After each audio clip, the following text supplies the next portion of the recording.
The space race.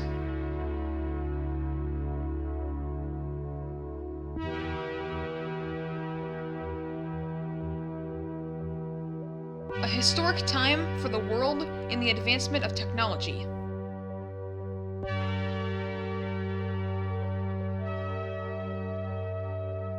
Two countries locked in a constant battle to reach the moon.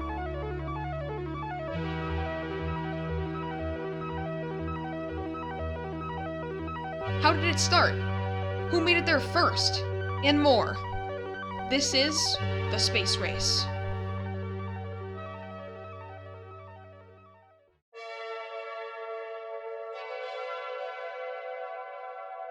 The space race started in the middle of the Cold War, which had the United States of America pitted against the Soviet Union, fighting to prove themselves as the most powerful nation. One of these battles was to see who could reach the moon first.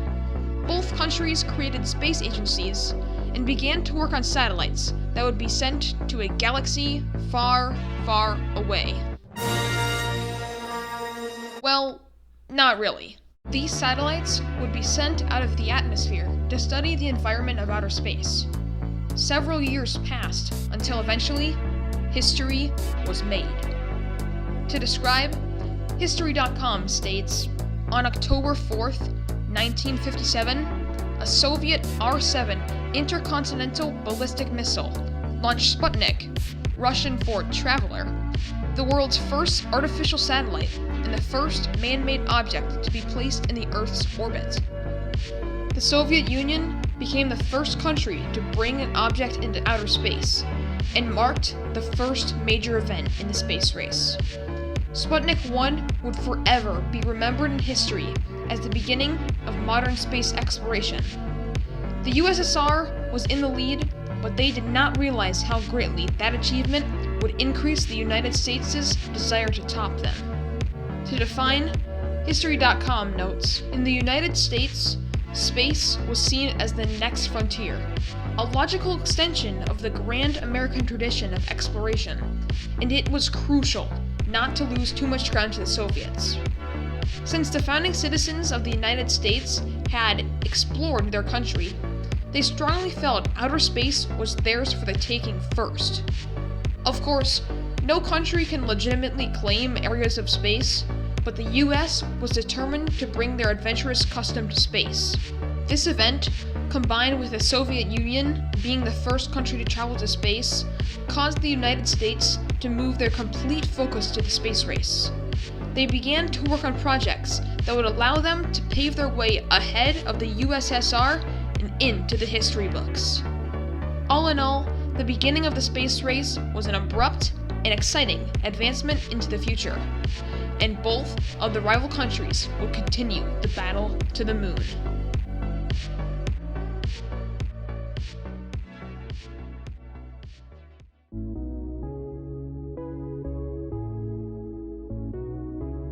While getting the first probe into space was definitely a major event, the two countries were still competing to get the first person on the moon. There was a lot of work ahead of them before the goal could be reached. After all, it is hard to go from launching a single satellite straight to walking on the moon. So, in 1958, the United States sent their first satellite, Explorer 1, successfully into space. President Dwight D. Eisenhower also established NASA, the main space agency the United States would use for future projects working towards the moon. But before the United States and the Soviet Union could travel to the moon, they needed to figure out how humans could reach outer space. Then, in 1961, the USSR managed to beat the US again with another amazing accomplishment. Cosmonaut Yuri Gagarin was successfully sent out into space that April. It seemed like the United States was just one step behind the Soviet Union and could not catch up. But one monumental day in 1962 would change the US's outlook on the space race forever. We choose to go to the moon in this decade and do the other things, not because they are easy, but because they are hard. Because that goal will serve to organize and measure the best of our energies and skills. because that challenge is one that we're willing to accept, one we are unwilling to postpone, and one we intend to win, and the others too. With this, the US had gotten the motivation they needed to keep going, and they were not going to slow down. Both countries began the next step and developed lunar landing programs, and the race continued. But in between the years of 1966 and 1967, major impediments blocked the rival countries from moving forward. To depict, History.com writes, Apollo suffered a setback in January 1967 when 3 astronauts were killed after their spacecraft caught fire during a launch simulation. Meanwhile, the Soviet Union's lunar landing program proceeded tentatively, due to internal debate over its necessity and to the untimely death of Sergei Korolev, chief engineer of the Soviet space program. Nearly simultaneously, both countries received abrupt and unfortunate events that caused the advancement of their space programs to slow down. These devastating losses made it very difficult for the space race to go on. Both the United States and the Soviet Union were knocked down, but it was time to get back up. Incited by all the previous matters, the true race to the moon began, marking the final stretch of the space race.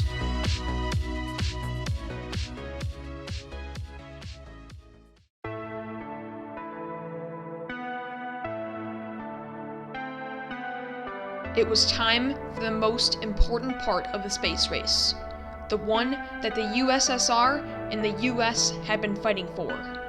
It was time to land on the moon. The year was 1968. NASA's lunar landing program, Apollo, was in full swing. Apollo 7 was the first ship in the program to have a successful launch from Earth. Meanwhile, the USSR was not far behind. They were building different satellites to orbit and study the moon before their cosmonauts took off. Then, after nearly 2 years of preparing, the United States was ready.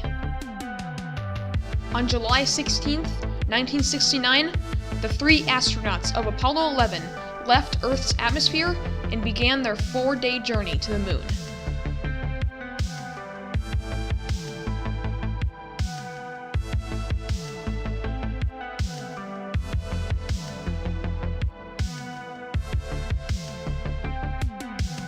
On July 20th, 1969, astronaut Neil Armstrong said the unforgettable words. It's one small step for man,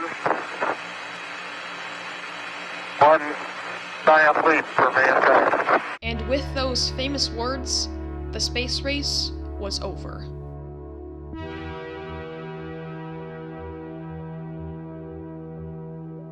The United States had reached the moon before the Soviet Union could.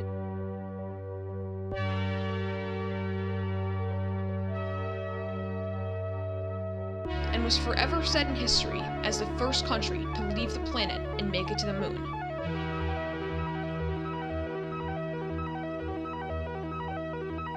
The space race was a groundbreaking era for the human race.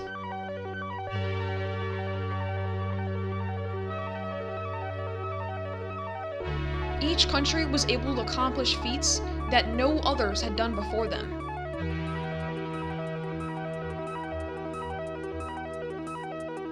The space race had concluded, and space travel would never be the same.